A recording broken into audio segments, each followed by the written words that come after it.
So, welcome to an introduction to privacy and security with Bubble. And it is a very deliberate choice that we are putting this here because I've worked with so many people who just haven't got it. And it's really through no fault of their own, but there is nothing really as important as ensuring that the data that your users and even their users, if you have like sub accounts on your app, trust you with, that you handle that responsibly. And if I'm honest, I've seen some, again, no individual's fault, but some real shockers of people who've deployed their Bubble app to live and they've got real people using the live version of the app and they've got no protective privacy rules on the user accounts.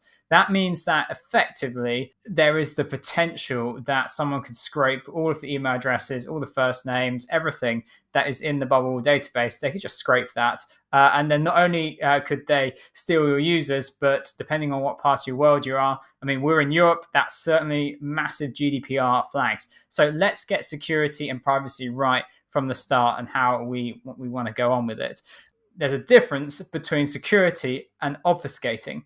Security is going to be when something doesn't leave the server. If I try to access a part of the app that's got data in it that I don't have a right to, you as the app builder have to ensure that that does not leave the server and it does not arrive in my browser.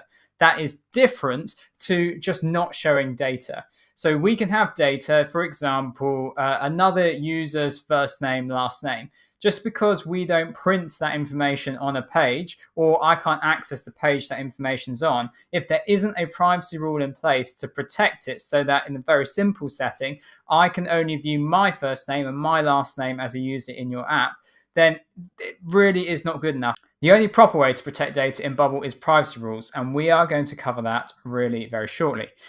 Just as a quick summary, here are the areas that I've seen people make the most mistakes with. Now, I come from a background of kind of managing VPS servers, managing WordPress accounts, and you will not believe the amount of clients that I've worked with who've said, right, here's the username and password for my domain registrar, here's my old WordPress site, and you look at it and the password's 5 digits long, it's something easily guessable, it's their company name or something to do with their industry. So think about that and be very careful and ensure that you have got the best protections in place when thinking about your own Bubble account. Because what if someone got access to your Bubble account, everything, all the app data in your app, it's disastrous. So please ensure that you have a strong, unique password on your Bubble account. Make sure you've got two-factor authentication. And if you want to make that really easy to manage, then I'd recommend the password manager. There are some good ones out there. My personal favorite that I've been using for years is 1Password. But if you are both stuck and enjoy using the Apple ecosystem, then just be aware that in the fall of 2024, it looks like a password manager app is coming. So whether if you're Mac OS, iPad OS, Vision OS, yeah, you can use the password manager there.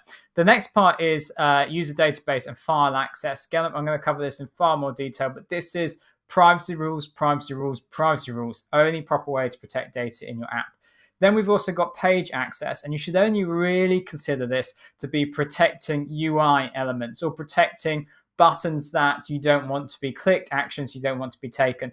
Page access is not enough just to protect data. The data should be protected by privacy rules.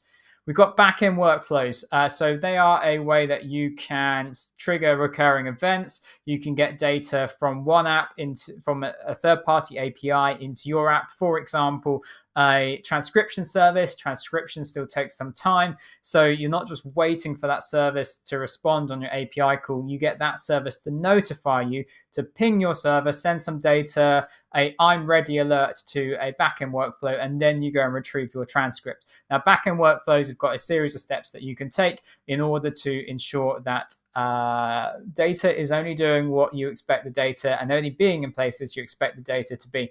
Lastly, and this comes up time and time again when I'm working with people in the Bubble API connector, especially with something like OpenAI, which is immensely popular at the moment, is that your API key or your secret key is basically a password to that service. It's so that your Bubble app can communicate securely with that third-party service. And it's also so that that third-party service knows who to bill. So if your users got hold of, say, your OpenAI API key, then they can skip your app completely, set up their own app somewhere else, use your API key, and then you are getting billed for their usage. So that's an overview. I'm going to cover more in a moment. We're going to break it down into individual videos. I'm going to give examples. So hang on tight. Here we go. Getting into Bubble app security and privacy when it comes to data.